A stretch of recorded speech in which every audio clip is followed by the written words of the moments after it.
Bismillahirrahmanirrahim. Welcome to Robotics. Today we start our lecture with introduction to CD code. कल वाले lecture में हमने क्या पढ़ा था, उसमें हमने पढ़ा था एल्गोरिथम के बारे में। होप एल्गोरिथम के बारे में आप लोग जान गए होंगे। एल्गोरिथम क्या प्रोसेस था? A step by step method to solve a problem. एक प्रॉब्लम को, एक मसले को सॉल्व करने के लिए स्टेप बाय स्टेप प्रोसेस का नाम क्या था? एल्गोरिथम था। मैंने एक मिसाल भी दी थी आप लोगों को रोबोट की। अगर आप रोबोट को टूथब्रश वो सिखा रहे हो तो आप लोग किस मेथड से सिखाओगे? तो स्टेप बाय स्टेप मेथड को क्या कहते हैं कि स्टेप बाय स्टेप हम एक प्रॉब्लम को जब सॉल्व करते हैं तो उसे क्या कहते हैं?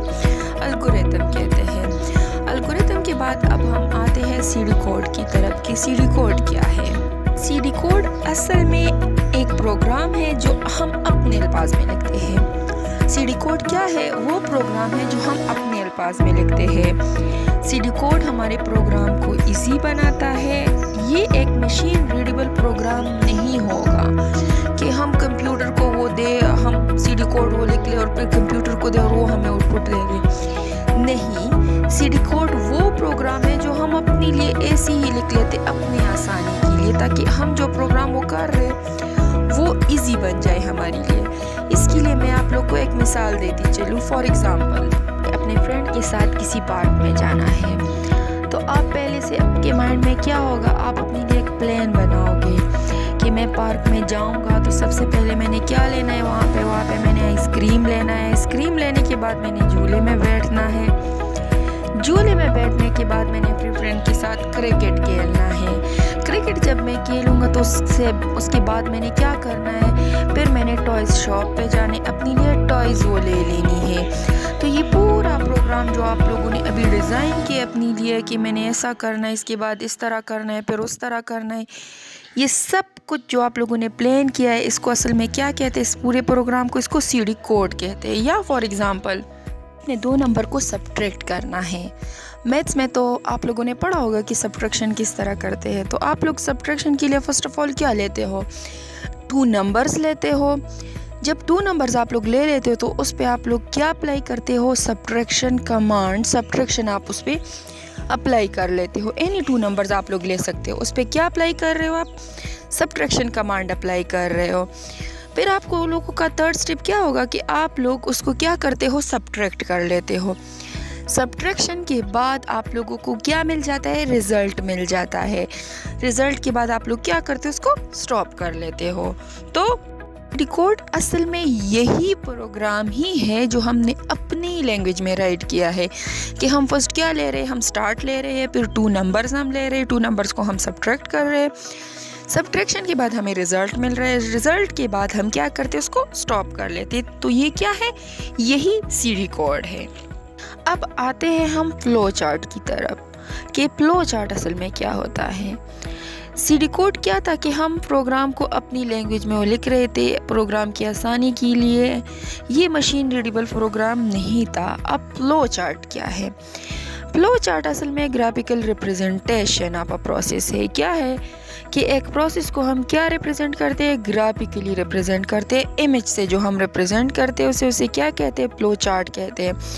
फॉर एग्जांपल वही ले ले जो मैं आप लोग को बता रही थी कि फॉर एग्जांपल मैंने 2 नंबर को सब्ट्रैक्ट करना है तो सबसे पहले मैं स्टार्ट लूँगी। स्टार्ट लेने के लिए मैं फ्लो चार्ट में उसका सिंबल यूज़ करूँगी। स्टार्ट का अपना सिंबल होता है, फिर नंबर्स इट्स मीन इनपुट का अपना सिंबल होता है, प्रोसेसिंग का अपना सिंबल होता है, डिसीजन का अपना सिंबल होता है और स्टार्ट और स्टॉप का 1 सिंबल होता है। मीन फ्लो चार्ट में मैंने जो भी लिखना है किस में लिखना है?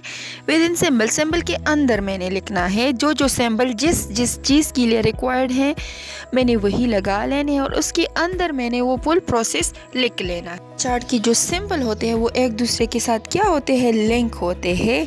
एरो के ज़रिए एक दूसरे के साथ लिंक होते हैं ताकि वो डायरेक्शन बता सके।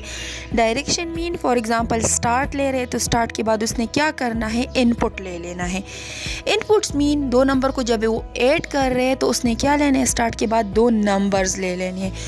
उन 2 नंबर्स को जो इसने लिया है उसको क्या कहते हैं? इनपुट कहते हैं। फॉर एग्जांपल उसने इनपुट ले लिया के बाद वो क्या करेगा, वो प्रोसेसिंग करेगा। प्रोसेसिंग के बाद वो क्या हमें देगा, आउटपुट दे देगा, और आउटपुट के बाद हमारा प्रोग्राम स्टॉप हो जाएगा। स्टार्ट और स्टॉप के लिए एक सिंबल यूज़ होता है, जबकि इनपुट और आउटपुट के लिए दूसरा सिंबल यूज़ होता है। प्रोसेसिंग के लिए अलग सिंबल यूज़ होता है। मैं आप लोग को इन सिंबल्स के हवाले से भी डिटेल में बताऊंगी, लेकिन सबसे पहले मैं दोबारा आप लोग को फ्लो चार्ट रिवाइज करवा दूं कि फ्लो चार्ट असल में है क्या चीज़। फ्लो चार्ट असल में एक प्रोसेस का ग्राफिकल रिप्रेजेंटेशन जो होता है उसको क्या कहते हैं, फ्लो चार्ट कहते हैं। फॉर एग्जांपल मैंने जो भी प्रोग्राम डिज़ाइन करना है या जो जिस लैंग्वेज में मैंने जो भी लिखना है, तो जब मैं फ्लो चार्ट में करूँगी तो वो मैं अलग अलग सिंबल के थ्रू ही कर सकती हूँ। एग्जाम्पल मैंने किसी प्रोग्राम को स्टार्ट करना है तो स्टार्ट के लिए मैं एक अलग सिंबल लगाऊंगी। उसके बाद मैंने क्या लेना है, 2 नंबर्स ले लेने हैं या 2 वेरिएबल ले लेने हैं। तो जब मैं ये लूँगी, जो मैं ले रही हूँ, जो 2 नंबर्स है या 2 वेरिएबल्स है, उसको क्या कहते हैं, उसको इनपुट कहते हैं। इनपुट के बाद 2 नंबर्स लेने के बाद मैं उस पर एक कमांड अप्लाई करूँगी, एडिशन का होगा या सब्ट्रैक्शन का होगा या मल्टीप्लिकेशन या जो भी कमांड हो, तो वो मैं इसके ऊपर अप्लाई करूँगी। फिर इसके बाद ये क्या करेगा, प्रोसेसिंग स्टार्ट करेगा। प्रोसेसिंग स्टार्ट करने के लिए मैं अलग सिंबल लगाऊंगी। प्रोसेसिंग के बाद ये हमें आउटपुट दे देगा, रिज़ल्ट दे देगा। रिज़ल्ट के बाद मेरा प्रोग्राम ख़त्म हो जाएगा, तो मैं एंड वाला ब्रैकेट पर इस्तेमाल करूँगी, एंड वाला सिंबल। जो मैं बार बार सिंबल का बता रही हूँ कि हमने सिंबल यूज़ करने हैं, तो वो सिंबल्स अब मैं आप लोग को दिखाती भी चलूँ कि सिंबल्स वो कौन से सिंबल्स हैं। स्टार्ट के लिए हमने राउंडेड रेक्टेंगल यूज़ करना है। जब हम प्रोग्राम को स्टार्ट करेंगे तो हम कहाँ से स्टार्ट लेंगे, राउंडेड रेक्टेंगल। हाँ बच्चों, फ्लो चार्ट के लिए आप लोग शेप को रिवाइज़ कर ले, जो शेप आप लोगों ने इससे प्रीवियस क्लास में पढ़े हैं। फॉर एग्ज़ाम्पल ये फर्स्ट जो आप लोग को राउंडेड रेक्टेंगल नज़र आ रहा है, ये शेप किसके लिए हम यूज़ करते हैं, ये हम प्रोग्राम के स्टार्ट के लिए यूज़ करते हैं। इसके बाद आप लोग को पैरेललोग्राम नज़र आ रहा है। पैरेललोग्राम हम किस लिए यूज़ करते हैं, इनपुट के लिए या आउटपुट के लिए। इनपुट मीन के हम 2 नंबर्स ले रहे हैं, आउटपुट मीन जो हमें रिज़ल्ट मिल रहा है, तो हम इसके लिए क्या यूज़ करते हैं, हम पैरेललोग्राम यूज़ करते हैं।